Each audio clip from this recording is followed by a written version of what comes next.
Hello বন্ধুরা, আজকে আমি নিয়ে হাজির হয়েছি বসা ভাত বাকি বোয়া ভাত।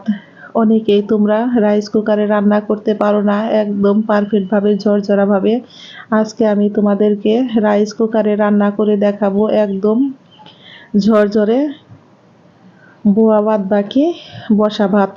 আমি দেখো এখানে নিয়েছি 1.5 পট ভাতের চাল, আর চালটাকে কিন্তু বেশ ভালো করে ধুয়ে আমি রাইস কুকারে নিয়েছি। দিয়েছি বড় সাইজের 2টা পেঁয়াজ কুচি, কিছুটা রসুন কুচি, শুকনা লঙ্কা 2টা, তেজপাতা। আর আমি এখন লবণ তেল দিয়ে এটাকে ভালো করে মেখে কিন্তু আমি এখন পরিমাণ মতো জল দিয়ে দেব। আমি 1.5 পট চালের জন্য জল দেব বন্ধুরা 4.5 দাগ। এখানে কিন্তু দেখো বন্ধুরা দাগ কিন্তু মাপ করা আছে, দেখে অবশ্যই তোমরা বুঝতে পেরেছো। আর যদি না বুঝতে পারো বন্ধুরা তাহলে তোমরা 4.5 দাগ জলটা দিবে। আমি এখন রাইস কুকারকে অন করে এই বসা ভাত বাকি বোয়া ভাত রান্না করে নিব। আর বন্ধুরা আমার ভয়েস শুনতে মনে হয় বেশি খারাপ লাগতেছে, কারণ আমার প্রচুর পরিমাণে ঠান্ডা লেগেছে, গরম ঠান্ডা। আমার জন্য একটু সকলে দোয়া এবং আশীর্বাদ করবে, আমি যেন তাড়াতাড়ি সুস্থ হয়ে উঠি। দেখো কথা বলতে বলতে কিন্তু আমার ভাতটা রেডি হয়ে গেছে বন্ধুরা। আর তোমাদেরকে দেখাচ্ছি, দেখো কত সুন্দর ঝরঝরে হয়েছে। আর এই বসা ভাত খেতেও হয় দুর্দান্ত মজার। দেখো বন্ধুরা আমি তোমাদেরকে একটু ভাতটা একটু নেড়ে দেখাচ্ছি যে কত সুন্দর ঝরঝরে হয়েছে। তোমরা যদি এরকম পারফেক্টভাবে রান্না করতে চাও তাহলে আমার রেসিপিটা ফলো করতে পারো। আজকে আমি ভর্তা করে দেখাবো বন্ধুরা 5 রকমের খারকুন পাতার ভর্তা, তেতো ছাড়া কালিজিরার ভর্তা, রসুন মরিচের ভর্তা, আর চিংড়ি মাছের ধনিয়া পাতার ভর্তা।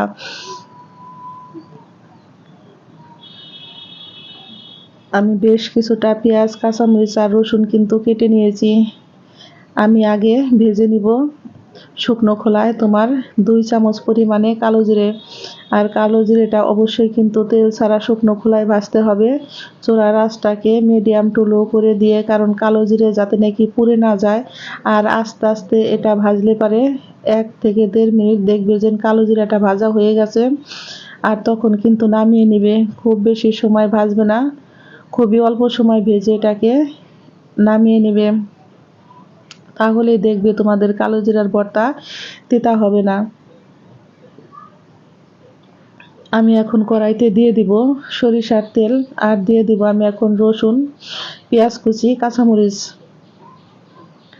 আমি সমস্ত ভর্তা কিন্তু এক এক করে ভেজে রেডি করে নিব বন্ধুরা, তারপরে আমি একসাথে তোমাদেরকে বেটে দেখাবো। এখন আমি ভর্তার মধ্যে দিয়ে দিব তোমার লবণ, আর লবণটা কিন্তু আমি এখনই ব্যবহার করব। ভর্তা বাটার সময় কিন্তু আমি কোনো লবণ ব্যবহার করব না বন্ধুরা। আর একটা জিনিস বন্ধুরা মনে রাখবে, ভর্তা করার সময় কখনো কাঁচা লবণটা দিবে না, তাহলে দেখবে ভর্তাটা খেতে কিন্তু অতটা মজা হয় না। আর পেঁয়াজ, মরিচ, রসুন ভাজার সময় যদি লবণটা দিয়ে দাও বন্ধুরা তাহলে কিন্তু ভর্তাটা খেতে হয় দারুণ স্বাদের। আমার ভর্তা যে খায় বন্ধুরা সেই কিন্তু ভীষণই পছন্দ করে আর প্রশংসা করে। আর প্রশংসা শুনতে বন্ধুরা কার না ভালো লাগে, তোমাদেরও নিশ্চয়ই ভালো লাগে। দেখো কথা বলতে বলতে কিন্তু আমি পেঁয়াজগুলোকে বেশ ভালো করে ভেজে নিব। আমি এর মধ্যে দিয়ে দিব আরেকটু পরিমাণে রসুন, আর রসুন দিয়ে আমি দেখো ভালো করে ভেজে নিয়েছি। এখন আমার সম্পূর্ণ রেডি হয়ে গেছে, আমি এখন চুলাই থেকে নামিয়ে নিব। আমি আরেকটি ভর্তা করার জন্য দেখো দিয়ে দিয়েছি বেশ কিছুটা শুকনা মরিচ, আর দিয়ে দিচ্ছি 1 মুঠো পরিমাণে রসুন। আর রসুনটা বন্ধুরা আমার কিন্তু ঢিপে ছিল সংরক্ষণ করা। এখন আমি দিয়ে দিব বন্ধুরা তোমার কুচনো খারকুন পাতা। খারকুন পাতাটাকে কিন্তু বন্ধুরা একটু ঝুরি ঝুরি করে দিবে, তাহলে দেখবে তোমাদের বাটতে গেলে সুবিধা হয় আর অনেক তাড়াতাড়ি বাটা হয়ে গেছে। এটাও কিন্তু তোমাদের জন্য একটা টিপস বন্ধুরা। আমি এখন দিয়ে দিব বড় সাইজের একটা পেঁয়াজ কুচি, আর ভর্তাতে অবশ্যই বন্ধুরা পেঁয়াজের পরিমাণটা একটু বেশি দিবে, তাহলে দেখবে ভর্তাটা খেতে হয় দুর্দান্ত মজার। আর এই জলটাকে কিন্তু শুকিয়ে নিব আমি বেশ ভালো করে, শুকানোর পরে কিন্তু তারপরে তোমাদেরকে আমি দেখাবো দেখো কেমন হয়েছে। আর বন্ধুরা এইভাবে যদি তোমরা জলটা শুকিয়ে নাও তাহলে তোমাদের কিন্তু ভর্তা খেলে আর গলা চুলকাবে না, হাতও চুলকাবে না। আমি দিয়েছি ধনিয়া পাতা বন্ধুরা, আর ধনিয়া পাতা দিয়ে কিন্তু আমি বেশ কিছুক্ষণ নেড়ে চেড়ে আমি চুলাই থেকে এগুলোকে নামিয়ে নিব। আমি কড়াইটা ধুয়ে আবার দিয়েছি অল্প পরিমাণে একটু তেল, আর এখন দিয়ে দিব আমি চিংড়ি মাছ। আজকেও আমি করব বন্ধুরা চিংড়ি মাছের ভর্তা। অবশ্যই তোমরা এইভাবে খুদের ভাত রান্না করে বাকি বসা ভাত রান্না করে একবার এইভাবে ভর্তা দেখিয়ে দেখো বন্ধুরা, খেতে হয় দুর্দান্ত মজার। আর একদিন বানিয়ে খেলে বন্ধুরা তোমরা বারবার বানিয়ে খেতে চাইবে, এটা এতটাই মজার হয়। আমি দেখো দিয়েছি বেশ কিছুটা পরিমাণে রসুন আর পেঁয়াজ কুচি, আর দিয়ে দিয়েছি 4 থেকে 5টা শুকনো লঙ্কা, আর দিয়ে দেব আমি হাফ চামচ লবণ। এখন সমস্ত উপকরণ দিয়ে আমি কিন্তু এখন মাছটাকে বেশ ভালো করে ভেজে নিব। আর কালারের জন্য দিয়েছি অল্প একটু হলুদ, আর আমি দিয়েছি বেশ কিছুটা পরিমাণে ধনিয়া পাতা বন্ধুরা।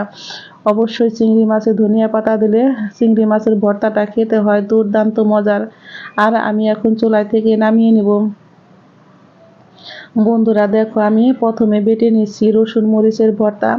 আর রসুন মরিচের ভর্তাটা অবশ্যই তোমরা এইভাবে বেটে দেখো, খেতে হয় দারুণ মজার। আমি বেশ কিছুটা তুলে রেখেছি, আর কিছুটা আমি এখন করে নিব কালো জিরের ভর্তা। আর কালো জিরের ভর্তা বন্ধুরা কিন্তু একবার বেটে যদি দেখো তোমাদের মিহিন হয়ে গেছে তাহলে কিন্তু দ্বিতীয়বার বাটার কোনো প্রয়োজন নেই, তোমরা রেখে দিবে। আর যদি তোমাদের দেখো যে মিহিন হয় নাই বন্ধুরা তাহলে দ্বিতীয়বার একটু বেটে নিবে। কিন্তু এই কালো জিরের ভর্তা বন্ধুরা বেশি বাটাবাটি করবে না, তাহলে কিন্তু তিতো হয় আর খেতেও কিন্তু মজার হয় না। দেখো আমার তৈরি হয়ে গেছে কালো জিরার ভর্তা। আর অবশ্যই আমি তোমাদের যেভাবে দেখাচ্ছি সেইভাবে যদি ভর্তা করো বন্ধুরা তাহলে তোমরা একবার খেয়ে তোমরা বারবার বানিয়ে খেতে চাইবে। আমি এখন চিংড়ি মাছের ভর্তাটা বন্ধুরা দেখো করে নিব। আর ভিডিওটা আমি বেশি বড় করব না বন্ধুরা, ভিডিওটা বড় করলে বন্ধুরা তোমাদের দেখতে অসুবিধা হয়, সেই জন্য দেখো আমি ভর্তাটা একটু শর্টকাটে তোমাদেরকে বেটে দেখাচ্ছি। আমি জানি ভর্তা বাটা সকলেই পারো, কিন্তু কিভাবে আমি আলাদা আলাদা ভর্তাগুলো করেছি সেগুলোই তোমাদের সাথে একটু আমি শেয়ার করলাম। আর আমার বরের ছেলেদের তো ভীষণই পছন্দের একটি খাবার। যদি বলো খাবারের মধ্যে তাদের পছন্দ কি, তাহলে আমি বলবো যে এই বসা ভাতটা ওদের কাছে ভীষণই পছন্দ। আর ওরা খুব তৃপ্তি সহকারে খায়, পোলাও মাংসর থেকে বেশি ওদের পছন্দ। আমি এখানে দিয়ে দিব হাফ চা চামচ পরিমাণে কালো জিরে।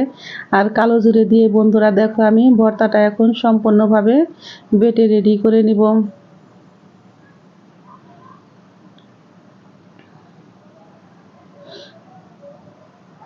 আমার ভর্তা বাটা দেখো রেডি হয়ে গেছে, আমি কিন্তু এই ভর্তাগুলোকেও তুলে নিব।